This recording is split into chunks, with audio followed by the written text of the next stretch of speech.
जिथे को साथी न साथ दींदो ते पुशाफे हुजूर थींदो।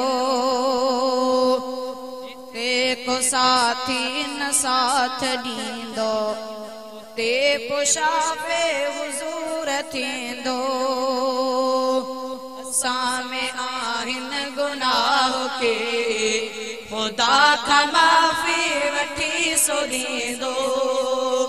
सामे आहिन गुनाह के खुदा का माफ़ी वठी सो दींदो। इसी खुदा जे कबर जो जलवो नबी बचवदा प्या नफ्सी नफ्सी। इसी खुदा जे कबर जो जलवो नबी बचवदा प्या नफ्सी नफ्सी। हबीब अड़े दुखे महल में हबीब अड़े दुखे महल में न उम्मतिन के दुख छॾींदो। असां में आहिन गुनाह के खुदा खां माफ़ी वठी सो दींदो। अबो अम्मा भी न साथ दींदा बचा बतिन खां परे थी वेंदा। अबो अम्मा भी न साथ दींदा बचा बतिन खां परे थी वेंदा। मगर असां खां मिठो मोहम्मद मगर असां खां मिठो मोहम्मद परे न थींदो परे न वेंदो। जिथे को साथी न साथ दींदो उते पुशाफे हुजूर थींदो। असां में आहिन गुनाह के खुदा का माफ़ी वठी सो दींदो। ज़मीन हूंदी त तल समूरी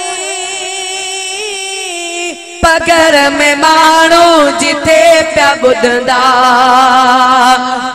ज़मीन हूंदी त तल समूरी पगर में माण्हू जिथे पिया ॿुधंदा। धणीअ खां जन्नत वठी ॾियण लाइ धणीअ खां जन्नत वठी ॾियण लाइ उते असांजो हबीब ईंदो। असां में आहिन गुनाह के खुदा खां माफ़ी वठी सो दींदो।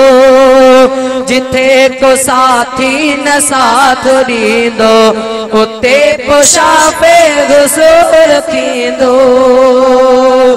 सुञाण पंहिंजे उम्मतिन खे हथन सां प्यारींदो आबे कौसर।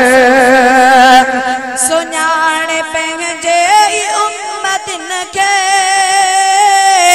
हथन सां प्यारींदो आबे कौसर।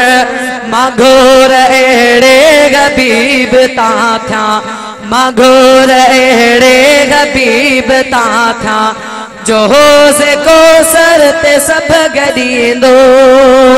जिथे को साथी न साथ दींदो उते पुशाफे हुजूर थींदो। असां में आहिन गुनाह के खुदा खां माफ़ी वठी सो दींदो। असां में आहिन गुनाह के खुदा खां माफ़ी वठी सो दींदो।